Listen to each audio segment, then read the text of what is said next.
এই স্বৈরাচারী খুনি শেখ হাসিনা দীর্ঘ 16 বছর এই দেশে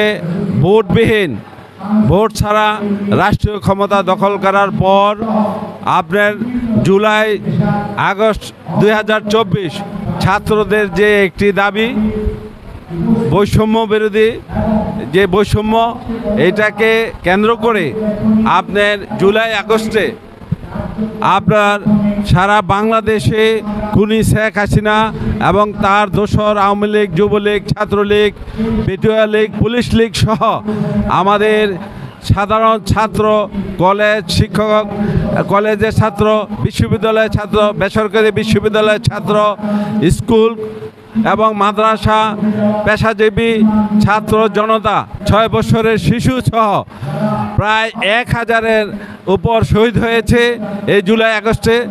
তাদের শহীদের রক্তের বিনিময়ে দেশ নতুনভাবে একটি উদ্যমে আমরা নতুনভাবে দেশ পেয়েছি এবং প্রায় 4000-এর বেশি আপনার আমাদের গুরুতর আহত হয়েছে, অন্ধত্ব বরণ করেছে, তাদের বিনিময়ে শহীদ হয়েছে। বর্তমান অন্তর্বর্তী সরকারের কাছে আহ্বান করেছি, বিগত ফাঁসিবাদ সরকারের প্রধান শেখ হাসিনার বিচার অতি দ্রুত করতে হবে। এই শেখ হাসিনার নির্দেশে দেশব্যাপী সারা বাংলাদেশকে অচল করে দিয়েছে। এই দেশবাসী ঐক্যবদ্ধ হয়েছে। আজকে ছাত্রদের পাশাপাশি অভিভাবক দাঁড়াচ্ছে, অভিভাবকের পাশাপাশি একজন শিক্ষক দাঁড়াচ্ছে, শিক্ষকের পাশাপাশি সাংবাদিক ভাইরা কিছু ভূমিকা রেখেছেন, ডাক্তারের ভাইরা ভূমিকা রেখেছেন। এইভাবে সমগ্র বাংলাদেশের মানুষ এক কাতারে ছিলেন, সকল রাজনৈতিক দল এক কাতারে ছিলেন। শুধুমাত্র ফাঁসিবাদ সরকারের দলের লোক ছাড়া সকল রাজনৈতিক দল এক কাতারে থেকে এই বিগত ফাঁসিবাদ। বন্ধুগণ, আজকে পেশাজীবী আমাদের যে পরিষদ, সম্মিলিত পেশাজীবী পরিষদের আজকে যে সমাবেশ, এই সমাবেশের সবচেয়ে বড় উদ্দেশ্য হলো বিগত জুলাই আগস্ট আন্দোলন এবং এই অভ্যুত্থানের সময় বাংলাদেশের পেশাজীবীদের যে ভূমিকা ছিল, কলম সৈনিকদের যে ভূমিকা ছিল, যেমন ডাক্তার, ইঞ্জিনিয়ার, সাংবাদিক, কৃষিবিদ, সেই ভূমিকার কারণে ফ্যাসিস্ট শেখ হাসিনার পতন হয়েছে এবং আমরা আজকে সেটা স্মরণ করার জন্য এবং সেই শহীদদের সম্মাননা দেওয়ার জন্য এখানে সমবেত হয়েছি। আমরা সেই গাজীপুর থেকে ডাক্তার, ইঞ্জিনিয়ার, সাংবাদিক, কৃষিবিদ, প্রকৌশলী অনেক লোকজন, অন্তত কয়েকশো লোক কিন্তু আজকে এখানে এসেছি। ইনশাল্লাহ বাংলাদেশে অতি সত্বর গণতন্ত্র প্রতিষ্ঠা করার জন্য যেন নির্বাচন হয়, এটাই আমরা চাই। কারণ আমরা তারেক রহমানের নেতৃত্বে সবসময় গণতন্ত্রের জন্য আন্দোলন করেছি এবং এই গণতন্ত্র প্রতিষ্ঠা হলেই বাংলাদেশের বহু আকাঙ্ক্ষিত শান্তি এবং জনগণের শান্তি প্রতিষ্ঠা হবে ইনশাল্লাহ। বাংলাদেশ জিন্দাবাদ, তারেক রহমান জিন্দাবাদ। আসসালামু আলাইকুম।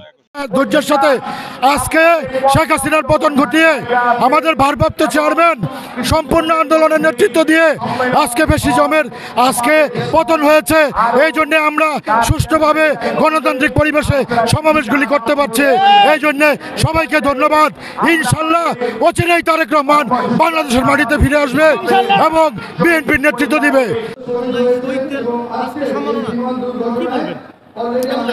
এটা একটা চমৎকার উদ্যোগ, কারণ জুলাইয়ে যারা শাহাদত বরণ করেছে তাদের এই রক্তের বিনিময়ে আজকে আমরা এইসব অনুষ্ঠান করার সুযোগ পাচ্ছি এবং স্বাধীনভাবে আমরা কথা বলার সুযোগ পাচ্ছি।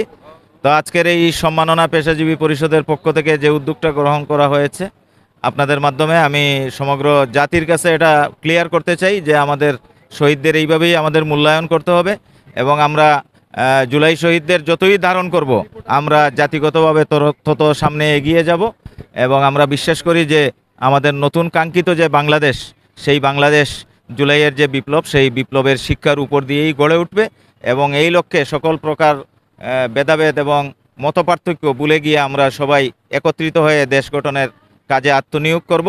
সেই ক্ষেত্রে আমরা কেউ কাউকে অবজ্ঞা করব না এবং কেউ কাউকে অস্বীকার করব না। এটাই হোক আজকের এই সম্মেলনের মূল অঙ্গীকার। সকলকে অসংখ্য ধন্যবাদ। সাধারণ জনগণ, রাজনীতিক ব্যক্তিদের সার্বিক সহযোগিতায় খুনি ফ্যাসিস্ট হাসিনা সরকারকে এদেশের মানুষ সবাই মিলে উৎখাত করেছে। এই দেশে আর ওই খুনি হাসিনাকে আমরা চাই না এবং কোনো অবস্থাতেও তাকে আমরা এই বাংলাদেশে ঢুকতে দেব না। কারণ সেই বাংলাদেশের অর্থনৈতিক অবস্থাকে পঙ্গু করে দিয়েছে, সেই বাংলাদেশের মানুষকে পাখির মতো গুলি করে মেরেছে, লাশ গুম করেছে, আয়নাঘর বানিয়ে বুদ্ধিজীবীদের নৃশংসভাবে হত্যা করেছে, বিডিআরের জওয়ানদের হত্যা করেছে। এর আমরা বিচার চাই, প্রতিকার চাই। এবং আমি বিশ্বাস করি আগামীতে এই জনগণের মাঝে এই হাসিনাকে, খুনি হাসিনাকে এনে প্রকাশ্যে দিবার লগে তাকে ফাঁসি দিয়ে শাস্তি দেবে এই প্রত্যাশা করছি। ধন্যবাদ।